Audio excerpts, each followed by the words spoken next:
Pedro Chavarri Duarte construiu a narrativa do homem misterioso para ser aplicada a ele ao longo dos anos, mas na verdade não existe nada intrigante ou cabalístico na sua personalidade, tampouco nas atitudes que o moldaram até aqui. O Pedro é um homem branco, de classe média, que viveu a vida inteira cometendo crimes e nunca fora punido por eles até agora. Mas sobretudo, o Pedro era político. Ele tinha lábia, manipulava bem quem quer que fosse, dos moradores das comunidades que ele ajudava até o alto escalão da polícia do Rio de Janeiro. Hoje o nosso vídeo é sobre a extensa pesquisa feita que resultou no incrível livro O Coronel que Raptava Infâncias, que eu li recentemente, li no ano passado, li recentemente novamente, e para terminar o roteiro, né, enfim, foi complicado, mas eu precisei vir aqui compartilhar essa história com vocês, e eu queria frisar que eu não vou detalhar diversas coisas mais pesadas relacionadas ao caso, porque é um assunto que me gera um extremo desconforto, já tendo sido complicado ler o livro e fazer esse roteiro pro vídeo, ou seja, eu não vou ultrapassar limite nenhum em prol de conteúdo. Dito isso, saibam que eu fiz o possível para deixar vocês a par dessa história intragável, mas pouco falada, pouco conhecida, e que eu acho que vale a pena ser comentada aqui e ser levada para mais gente possível aí. Então, bora!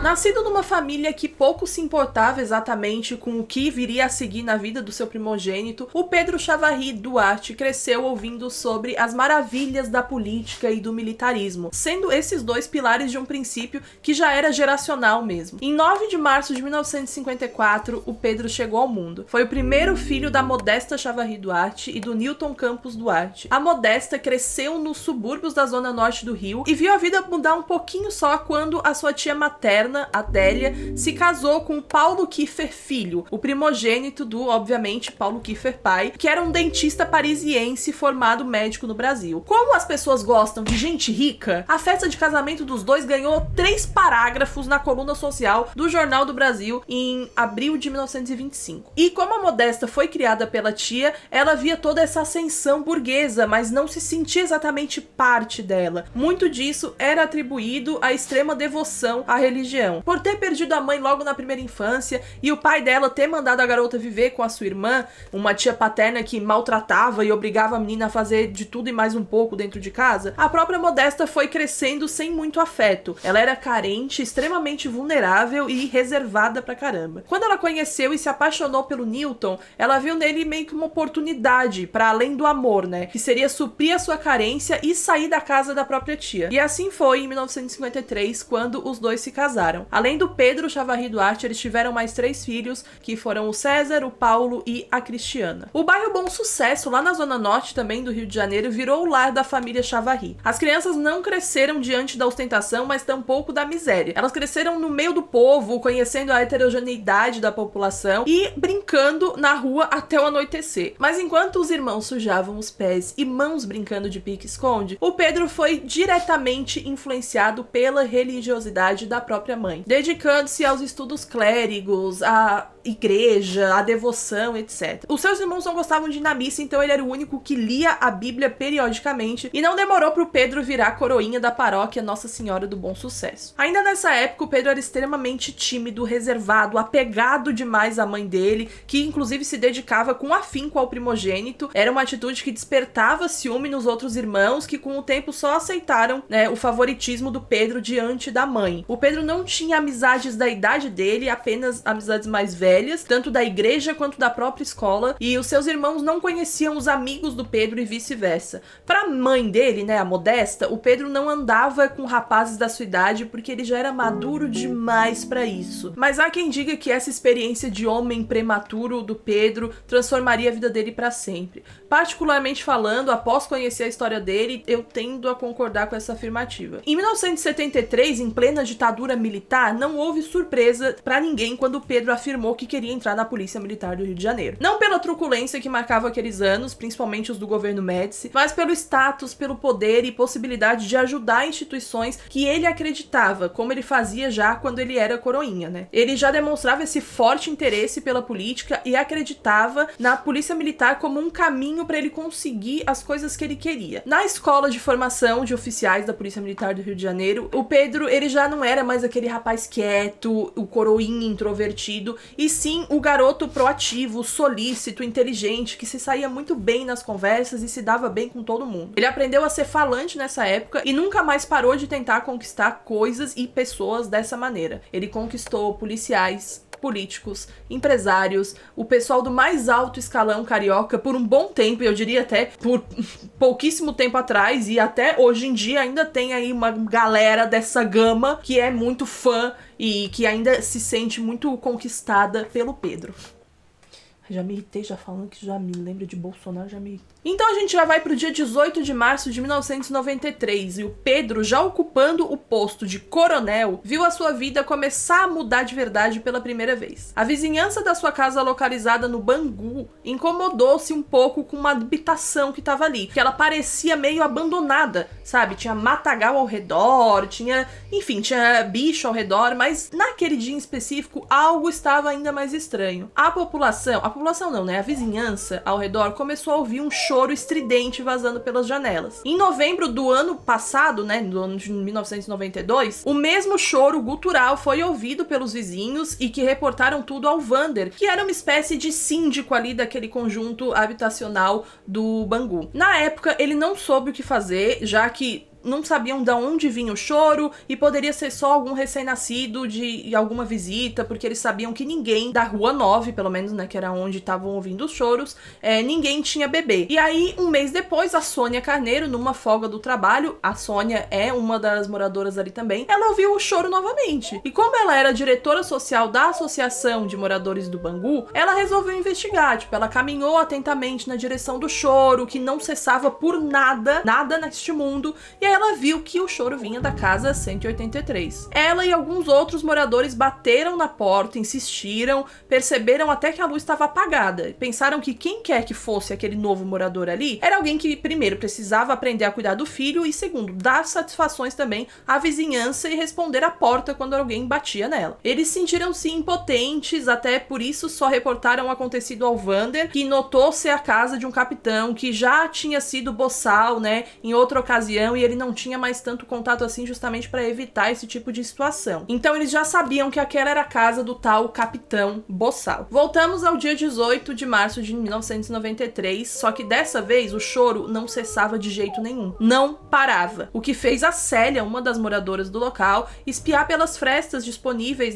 da casa. Eu digo isso porque várias outras janelas eram cobertas com um papel preto para ninguém de fora ver. É um bagulho bizarro se a gente parar pra pensar hoje. Apesar dos vidros e das janelas cobertos, a Célia conseguiu ver um bebê de 3 ou 4 meses deitado no meio da sala, minúsculo. Ao acionar o Vander, o mesmo já tratou de ligar para um deputado conhecido do SOS Criança, que ele tinha muitos contatos, o Vander, e na época esse deputado ele era membro da Comissão em Defesa da Criança da Assembleia do Rio de Janeiro. O deputado se prontificou aí até Bangu 2, junto com os assessores e policiais. Só depois desse primeiro contato que o Vander ligou também pro Tim Lopes, que é um famoso repórter e que na época estava no jornal O Dia. Ao ouvir a história, o Tim fez questão de pedir pro Vander não chamar ninguém antes dos repórteres, principalmente se fosse alguém do batalhão do Pedro Chavarri. Tinha um motivo, obviamente, pra ele pedir isso, De primeiro, os policiais viram num canto uma bolsa azul contendo uma garrafa de água, uma mamadeira e algumas fraldas. Eles vasculharam a casa, encontraram 2 receitas médicas em nome da Érica Meirelles, que eles não sabiam até agora quem era, e um infindável vestuário infantil. 3 calcinhas, 5 saias, 3 shorts, um par de sapato,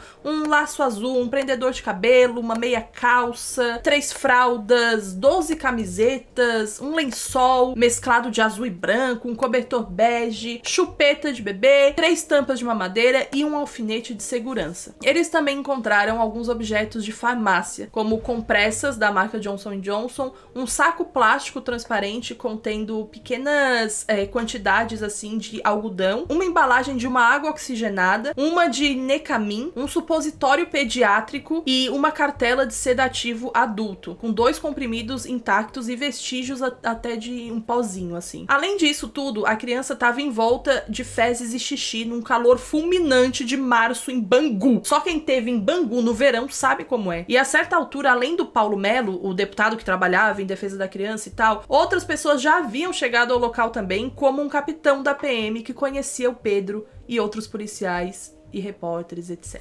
É importante eu frisar aqui que o Pedro, ele já havia apresentado um projeto à Irmandade de Nossa Senhora das Dores, isso em 1989, quando o mesmo não conseguiu se consagrar vereador do Rio de Janeiro no ano anterior, né? Ele tentou ser, foi um fiasco e tal, e aí ele quis canalizar suas ideias em outro projeto. Então, esse projeto específico visava ampliar a oferta de serviços à comunidade civil, envolvendo o que de mais precioso essas comunidades possuíam, os seus bebês. Ele ajudou a construir uma creche dentro de um antigo orfanato, dando assistência à filha de militares. Quando a Irmandade deu sinal verde pro projeto do Pedro, ele tratou de espalhar o seguinte folheto pela Zona Norte: a mãe sai para trabalhar. Com quem fica a criança? Para a grande maioria das trabalhadoras, a vida obedece a uma rotina que inclui o trabalho fora de casa, o cuidar da casa propriamente dito e as atenções para os filhos, seja para complementar o orçamento doméstico, seja porque em muitos casos a mulher é quem chefia a família, o trabalho feminino tem crescido. Procurando ampliar sua assistência social, que é sempre voltada para o policial militar e seus dependentes beneficiários, a Irmandade de Nossa Senhora das Dores está, neste momento, realizando a construção de seu núcleo educacional,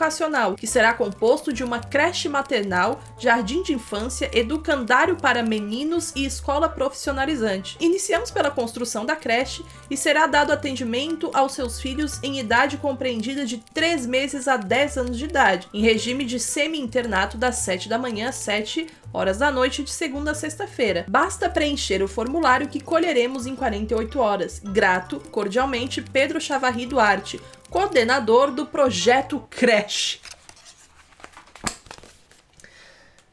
Foi a partir então desse passo que ele se aproximou do educandário de Olaria, né? Visitando as freiras constantemente, perguntando se elas precisavam de ajuda, já que ele tava passando pela vizinhança quando ele foi lá pra oferecer ajuda, sabe? Ele falava com a polícia militar pra ajudar em coisas pífias pra população num geral, mas importantes para os que trabalhavam no educandário, como por exemplo uma vez que o pessoal do educandário teve problemas com um caminhão que transportava tijolos e enfim, eles tiveram alguns problemas e aí acabaram chamando o Chavarri, que sempre ajudava, sempre estava disposto a ajudar. Assim, ele tornou-se a ponte, né, entre duas entidades, que era a Polícia Militar e o educandário, sempre emprestando veículos militares para o Banco da Previdência, etc. Foi nesse intercâmbio até de favores que o Chavarri fez a primeira visita à sede do banco, que ficava no subsolo da Catedral Metropolitana do Rio de Janeiro. Ele passou aí regularmente para essa catedral, conhecendo pessoas muito mais vulneráveis do que as crianças do educandário de Olaria, né? Uma mãe necessitada, um pai sem dinheiro para a comida dos filhos,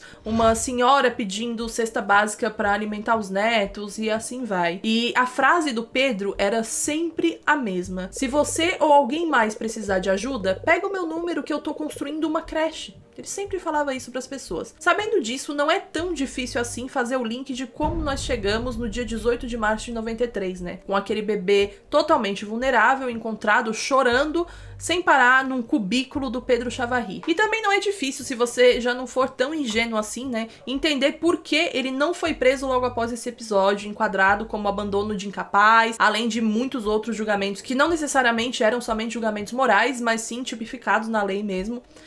Crimes, né? Famoso crime. O Chavarri chegou a ser condenado em primeira instância depois desse flagrante, né, na casa dele, mas em 94 a sentença foi reformada e ele foi absolvido. Na época, a versão dele ao se defender nem ao menos fez sentido, mas isso pouco importava diante da fiança de 500 mil cruzeiros e do seu status social no momento. Hoje em dia pode parecer assustador que uma história dessas, né, não tivesse a punição adequada, mas os anos 90 foram extremamente sombrios no que diz respeito à proteção de crianças e adolescentes. Não era incomum ouvir falar de tráfico de menores e de adoção à brasileira, era inclusive uma expressão muito comum até pouco tempo atrás, e a onda de crianças desaparecidas no Brasil foi grande, e um dos casos mais famosos até, que tem relação com isso, é do menino Evandro lá de Guaratuba, um caso que voltou aos holofotes nos últimos anos graças ao podcast Projeto Humanos. Voltando pro nosso caso aqui, a frase, abre aspas, o Chavarri a gente deixa passar, fecha aspas, era muito falada no meio da polícia militar. Muitos ali sabiam do estranho relacionamento e interesse que ele tinha com crianças, mas por conta da sua posição social, influência e aliados da polícia e da religião, pouco se especulava a respeito. Um homem tão bom, né, que ajudava tanto as comunidades, ele deve saber o que ele tá fazendo. E ele sabia mesmo. Por isso que ele começou a sua terrível linha criminal às escondidas, agindo com desconfiança de tudo e todos, sabendo com clareza que ele estava sob um julgamento que até aquele momento precisava ser apenas dele. Mas com as negligências que o rodeavam, os tapinhas nas costas condescendentes falando pro Chavarri, a gente não fala nada, do Chavarri a gente não se importa, né? Graças aos olhares que desviavam quando perguntavam sobre o coronel, o Pedro, ele inevitavelmente foi ficando mais desleixado, né, porque ele achou que ele estava intocável. Foi um ponto que se provou naquele dia de março de 93 e novamente 13 anos depois, em 2016. O Pedro, ele se envolveu em mais uma polêmica a respeito do que ele tanto fazia, né, fora de casa durante tanto tempo, e novamente ele tentou adentrar mais ativamente na política ao se candidatar a deputado federal pelo PSL, contando inclusive com o apoio do Luiz Fernando Pezão, que à época concorria a governador pelo PMDB e seria eleito, inclusive, parênteses, 4 anos depois estaria preso por corrupção. Um grande abraço, Pezão. E essa campanha foi um desastre, né? Com o Chavarri tendo alcançado apenas 0,03%. Foi mais um baque no mundinho vaidoso e egocêntrico dele, mais uma prova de que ele não teria todo aquele poder que almejava. Mas ele sabia onde as suas ambições, né, e esse poder todo não falhava, que eram nas comunidades carentes que ele ajudava e nas mães fragilizadas e marginalizadas que ele tomava os bebês dos braços. Ai, tô muito irritada falando e aí vou ficando falando mais brava e... enfim. No dia 10 de setembro de 2016, o policial militar Cláudio Matos, ele estava em mais um dia de trabalho junto do sargento Schouber Batista. Após uma revista feita e ao voltar para a viatura, eles ouviram um barulho no rádio e era o centro de controle operacional da polícia militar. Quando o sargento atendeu, ele ouviu o seguinte: estupro de vulnerável na rua Barreiros, estacionamento do Bob's no posto BR. Carro Corsa Prata. Segundo o solicitante, tá com uma criança nua molestando a mesma. Fecha aspas. Os dois policiais trocaram, né, olhares arregalados, obviamente, né, porque não era uma situação super comum. Eles pegaram logo, imediatamente, a linha amarela em direção a Ramos e foram. Aquele 10 de setembro era um sábado, ou seja, muito trânsito, mesmo aquela hora da noite, que era 8h10 da noite, se não me engano. Eles ligaram a sirene indicando a prioridade e a urgência e seguiram pro local. Minutos antes disso, uma jovem chamada Dandara, moradora da comunidade Uga Uga, estava entediada trabalhando mais uma noite no drive-thru do Bob's. Eram 7:50 da noite quando ela viu um Jetta branco de luxo entrando no drive-thru. No momento que o vidro foi abaixado, ela reconheceu aquele homem. Ela sabia que ela já tinha visto ele em algum lugar, mas não sabia o nome dele nem nada, só que ele já tinha ido lá mais outras vezes com outras pessoas diferentes e sempre com crianças no caroneiro, né? Desde o começo de 2016, aquela era a 4ª ou 5ª vez que ele aparecia ali com uma criança. Sempre uma criança pequena. Nunca a mesma, mas sempre miúdas, quietas, aparentemente com menos de 3 anos. E após o homem fazer o pedido, ele, que a essa altura, né, obviamente vocês já devem saber que o homem é o Pedro Chavarri Duarte, ele dirigiu o carro até o estacionamento e lá ele ficou esperando, né? Desligou o motor, desligou as luzes internas do carro, desligou os faróis, não tinha o mínimo sinal de vida dentro daquele carro. Quando a Dandara já tava com o lanche pronto, foi entregar, né, bateu na porta,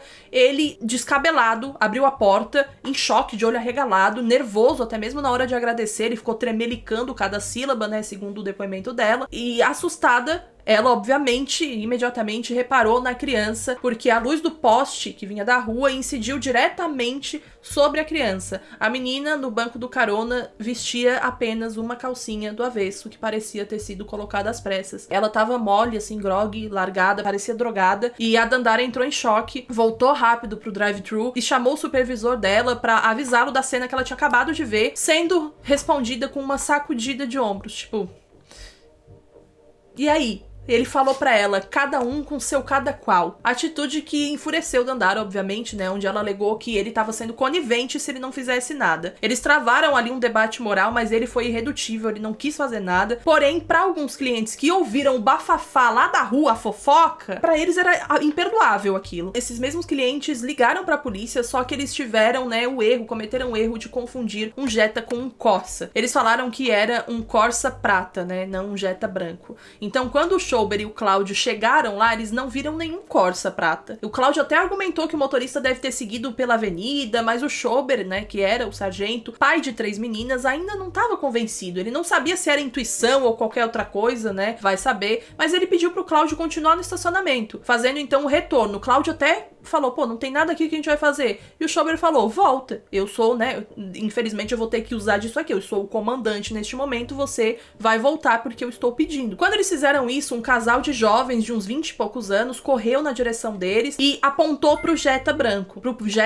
do Pedro Chavarri. Eles apontaram falando, é aquele carro lá, o carro da denúncia, é aquele homem lá. Quando o rapaz terminou de falar, né, que era aquele carro, o Pedro Chavarri já tava dando uma partida discreta no Jetta branco, com o farol apagado ainda, indo na surdina, voltando pra avenida. Só que, obviamente, os policiais viram que ele tava fazendo isso e foram e iniciaram uma perseguição que durou aproximadamente uns 200 metros só, porque o Pedro, obviamente, tava fingindo que não sabia de nada e que o carro não tava seguindo ele, até os policiais ordenarem que ele saísse do carro, né? Ligarem a sirene e tal e ordenarem. Eles quase fecharam o carro do Pedro e aí eles pararam, então, e encostaram em frente a uma farmácia. Quando os carros pararam, o Pedro abaixou uma frestinha só do vidro e falou, eu sou coronel! Eu sou coronel! E aí o Schober só respondeu que aquilo se tratava de uma denúncia. Voltando. Ai. Tá. Gente, se vocês estão ouvindo algum barulho de ar-condicionado, foi porque eu realmente liguei o ar-condicionado ou algum chiado. É porque eu comecei a falar e fui me irritando, eu vou ficando puta da cara nas minhas carças. E aí eu liguei o ar, já me deu um calorão, também não me irrita também só por causa disso, né? Vamos se aceitar aí, fé, Deus no comando. Enfim. Voltando, como eu falei pra vocês, o Chavarri tinha falado que ele era coronel, pelo amor de Deus, só que se tratava de uma denúncia, né? Os policiais não podiam fazer nada sobre o fato dele ser coronel. Quando eles abriram a porta do carro e viram, de fato, uma garotinha que estava nua, chorando baixinho e ainda tava meio grogue, assim como foi especificado na denúncia, eles ficaram em choque, obviamente, né? O Cláudio, ele esbravejou, meu Deus, o que que é isso? E eles tiraram a menina dali porque a mesma ficou pedindo colo pra eles, né? Com um choro cada vez mais agudo. As lágrimas da menina só cessaram no momento que eles ninaram ela no colo. Sem saída, o Pedro ainda teve a audácia de responder aos policiais que ele tava tentando trocar a fralda da garotinha.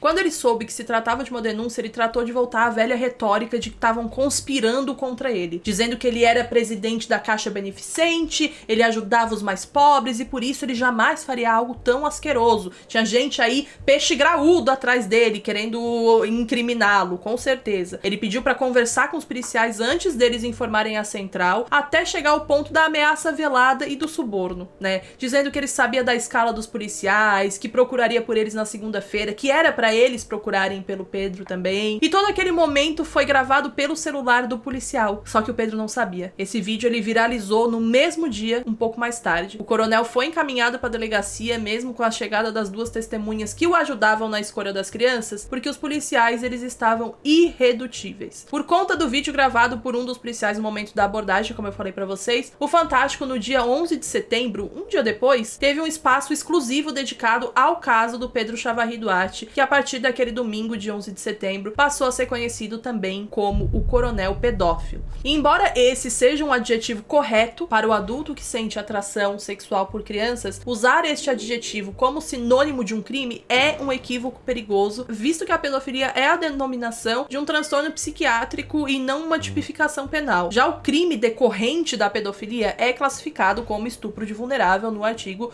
217 do Código Penal. E foi graças a essa reportagem do Fantástico que este livro aqui veio ao mundo. O autor, ele era só um estudante que ficou mexido e curioso com toda aquela história mostrada na reportagem. Essa curiosidade se transformou num trabalho de conclusão de curso e numa obra literária magnífica que deveria ser lida por todos, ou pelo menos por quem tem mais interesse em saber detalhes a respeito da vida do Pedro e dos que o rodeavam, porque como eu falei pra vocês, tem muita coisa que eu evitei falar aqui, nomes que eu evitei falar, muita gente que eu evitei falar aqui, porque, enfim, gente, eu respeitei aí um limite meu e espero que vocês entendam. O Pedro Chavarri Duarte, ele teve uma filha, ele se casou, só que eu preferi não pontuar isto com mais afinco nesse vídeo, sabe? Visto que a própria família dele, algumas pessoas, né, já lutam pra ser desvinculadas das atitudes dele. Ele foi preso e em 2018 ele saiu do regime fechado para o regime domiciliar, um benefício que ele obteve com uma rapidez incomum, gente. Por que será? Loucura. E ainda que a instituição da PM tenha assumido publicamente o compromisso de exonerar o coronel, isso não aconteceu. O Chavarri continuava recebendo seus mais de 20 mil líquidos de salário. No dia 26 de abril de 2019, ele novamente teve um mandado de prisão temporária expedido em seu nome. Dessa vez, 2 testemunhas menores de idade foram acompanhadas da avó para denunciar que o pai e o avô deles os prostituíam e que um desses clientes fixos na época era o Pedro Chavarri. Ao ter o nome dele novamente levado aos holofotes, o Pedro foi o covarde que ele sempre foi na vida dele inteira, né? Ele fugiu. Ele voltou apenas para se render dias depois na delegacia de polícia da Tijuca e durante o plantão noturno, porque ele sabia que no diurno tinha uma delegada lá que já tinha ele na mira há muito tempo e que já sabia quem ele era. E ele mesmo rendido ainda alegou na maior cara de pau não saber do que se tratava. Não tinha ideia. Ninguém na sala, ninguém que conviveu com ele, que tenha um mínimo de escrúpulo, conseguia assimilar tanta prepotência e arrogância junta. Mas pra isso, e pra encerrar esse vídeo, eu separei uma parte bem importante do livro. E espero que vocês entendam.